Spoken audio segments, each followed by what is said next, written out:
McNeil and Anna with another video here today, and we're going to be talking about the EV revolution.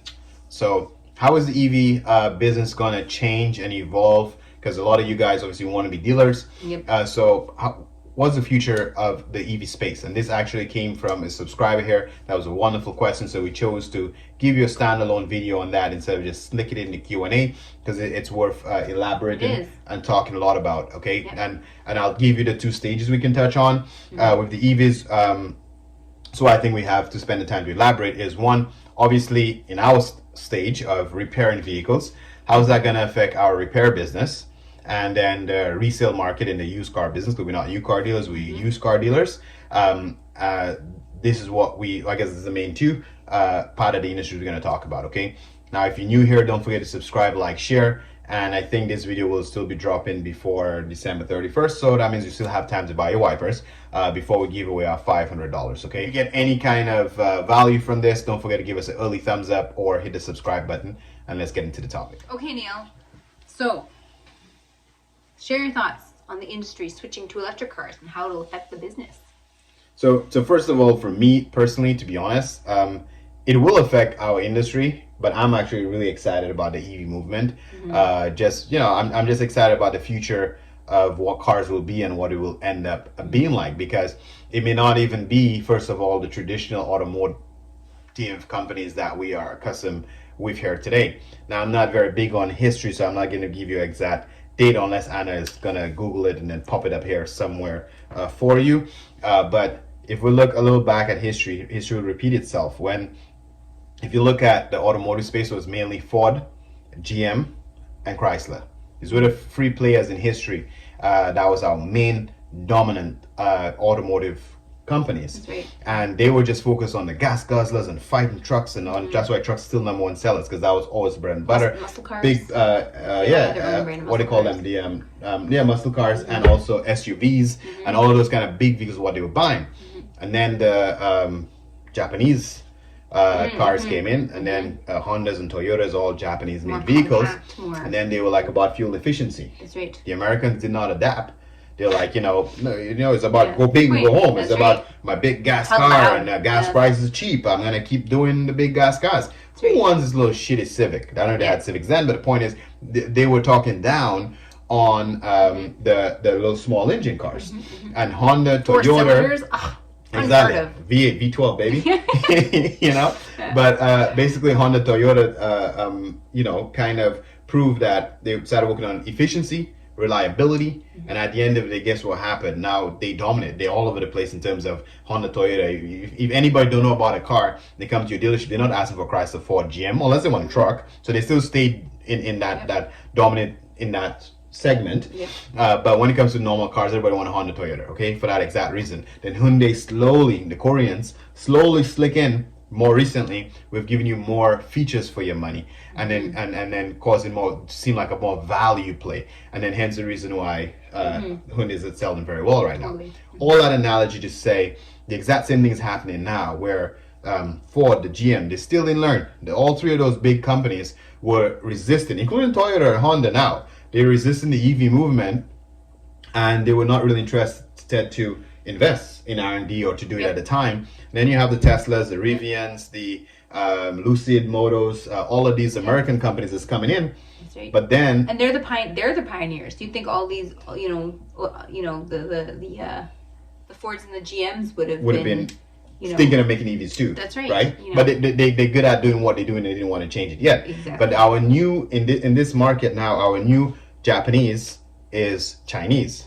And we have the Neos and the Xpeng, and those guys are focusing on making really good EV cars, which I believe everything is already made in China. Inevitably, we're going to start finding that North America is going to be swamped with made in China cars. Mark my word, whatever date it is today. So the new reliable Japanese car will be the Neos and the Xpeng and the I think they call it BYD cars, whatever, they'll be coming here. So in terms of how our industry is changing, the first part is I'm thinking we're going to see a lot of Chinese-made vehicles in North America. That's the first part.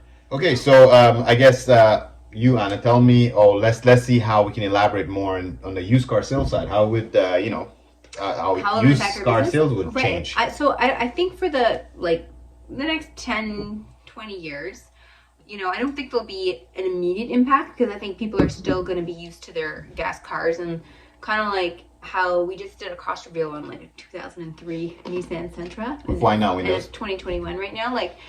So I think it's not like tomorrow we're going to wake up and it's like, oh my gosh, nobody's going to want gas cars kind of thing. So I think for the used cars, even for our independent used car lots, I think we don't have to worry too much for the next at least 10 years. We're still good. I think business will still be as usual. 10, maybe even 15 years. I think it'll be a while. I agree, because I think so too. Unless. Mm-hmm.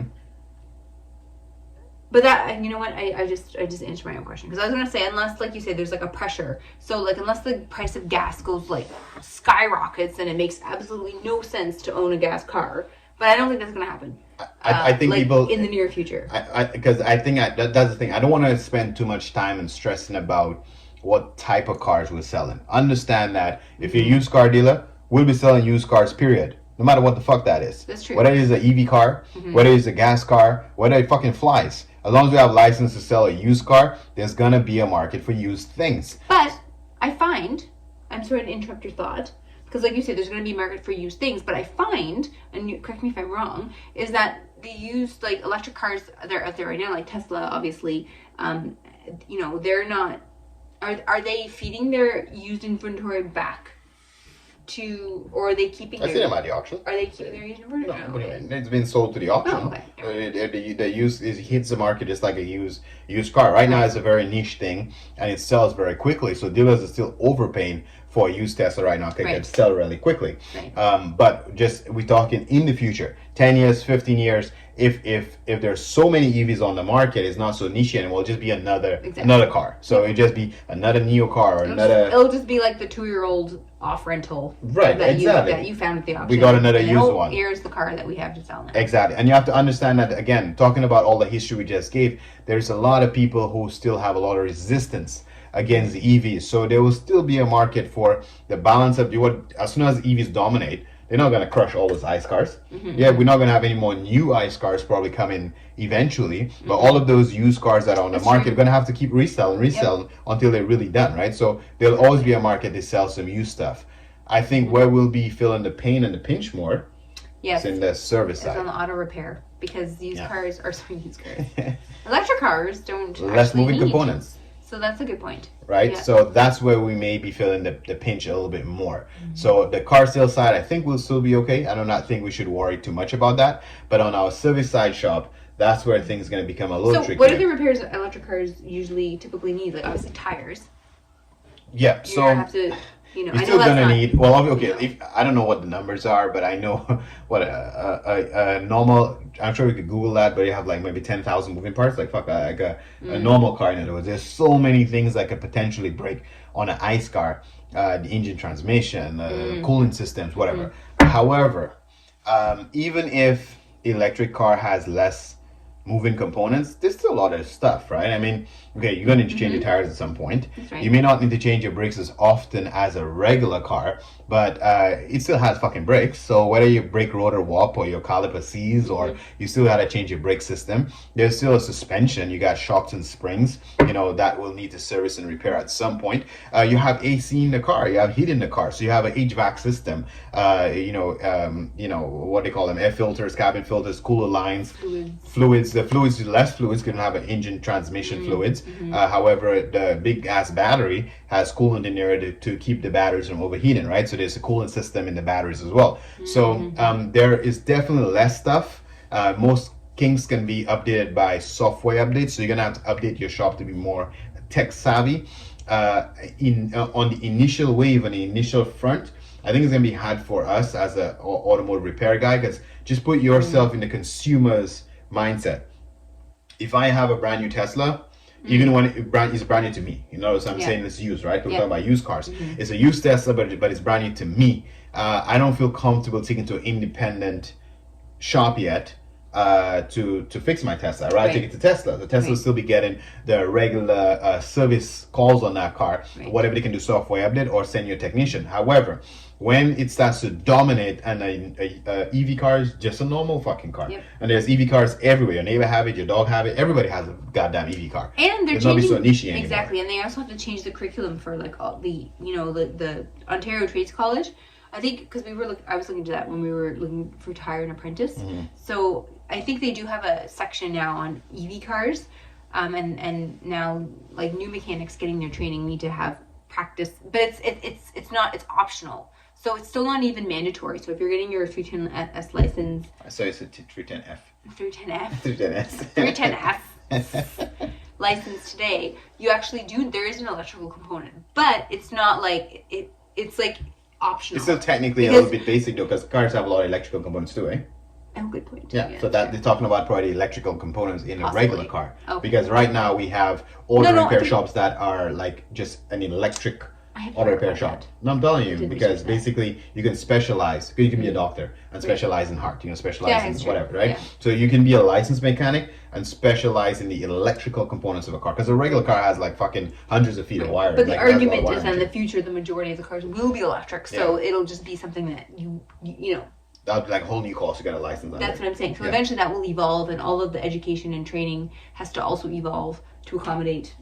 So I guess the conclusion to that is, if you are in a situation like us, where you are in a service repair shop, you just have to make sure that your shop stays relevant. So if you want to be able to fix electric cars at some point, you're gonna have to hire new technicians or get your technicians recertified to work on electrical cars and get their softwares and the computers that you need to do that if you want to keep servicing the cars. If you want to keep selling them, I don't think there's anything much you have to do than just stay up to date and relevant with the pricing and what those cars need on the used market.